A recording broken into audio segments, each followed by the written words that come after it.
বিধানসভা নিৰ্বাচনত অসমত আম আদমি পাৰ্টীয়ে পাৰ্টিচিপেট কৰিব, এইটো সিদ্ধান্ত আছে। আৰু মই এতিয়া অসমত এতিয়া ঘূৰিছোঁ, কিছুমান ঠাই চাই ফুৰিছোঁ, ক'ত ক'ত আমাৰ প্ৰাৰ্থীৰ এপ্লিকেণ্ট আছিলে, যে তেওঁলোকক প্ৰাৰ্থিত্ব দিব পাৰিনে নাই, ৰাইজৰ সমৰ্থন আছেনে নাই, ৰাইজৰ সমৰ্থন কৰিব লাগিব, ৰাইজে তেওঁক বিচাৰেনে নাই, এই ধৰণৰ আমি ষ্টাডি এটা কৰি আছোঁ। তাৰপিছত আমি প্ৰাৰ্থিত্বৰ তালিকা প্ৰকাশ কৰিম। কিন্তু আমি যে বিধানসভা নিৰ্বাচন পাতিছোঁ, এইটো ধৰক আমি কৰিম পাৰ্টিচিপেট।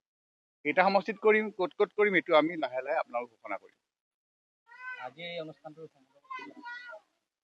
আজি আমাৰ তিনিচুকীয়া টাউনত আমাৰ প্ৰাৰ্থিত প্ৰত্যাশী আমাৰ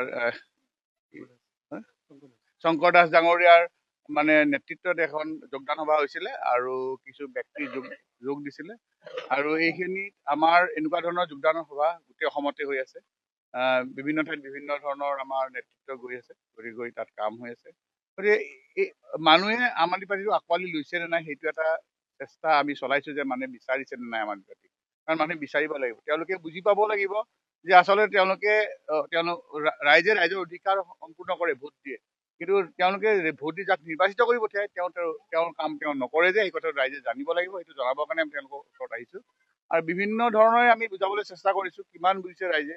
যদি ৰাইজে আমাৰ কথা বুজি পাইছে যে আমি আমাৰ কৰ্তব্য আমি কৰিছো, কিন্তু নিৰ্বাচিত প্ৰতিনিধি তেওঁলোকৰ কৰ্তব্য কৰা নাই বুলি তেওঁলোকে যেতিয়াই বুজি পাব, তেতিয়া ডাঙৰ আন্দোলন এটা হ'ব আৰু আম আদমি পাৰ্টি সন্মুখত আহি যাব।